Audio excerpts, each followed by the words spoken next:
Hi everyone, এই যে দেখুন, এই যে মানি প্লান্টটি, এটা ইনডোর প্লান্ট। এই যে মানি প্লান্ট, এগুলো এত বড় বড় পাতা, এত হেলদি, এত তুষ্টপুষ্ট কীভাবে হয়েছে এটাই জানাবো আপনাদের। ঠিক আছে, এর মাটি তৈরি করবেন, এটা ইনডোর আউটডোর দুটোই রাখতে পারবেন আপনারা। এটার কাটিং কেটে আমি দেখাচ্ছি কিভাবে কাটিং কাটবেন।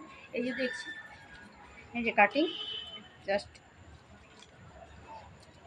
এই যে কাটিংটা দেখছেন, এইভাবে নিয়ে জাস্ট এইখানে যে শিকড়টা দেখছেন, শিকড়ের জায়গাতে 40 ডিগ্রি অ্যাঙ্গেলে এভাবে কেটে নেবেন। ঠিক আছে, পাতাটি কেটে দেবো আমি এখানে।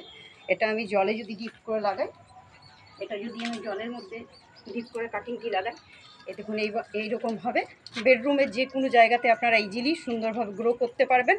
হালকা সানলাইটের দরকার আছে, হ্যাঁ, হয় লাইটের কাছে রাখুন। এই যে দেখুন শিকড় কীভাবে বেরিয়েছে। এই যে ডালটা লাগিয়ে আপনি মিনারেল ওয়াটার এবং ক্যান্স্টার যে বোতলগুলো থাকে জল, সে জলের মধ্যে রোপণ করবেন। খুব সুন্দর, ইজিলি লেগে যায়।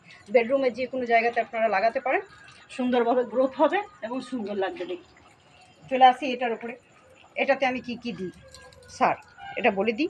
এটার মধ্যে চা পাতি, এক চামচ করে চা পাতি আপনি দেবেন সপ্তাহে একবার করে। সপ্তাহে একবার করে 1 চামচ চা পাতি দেবেন।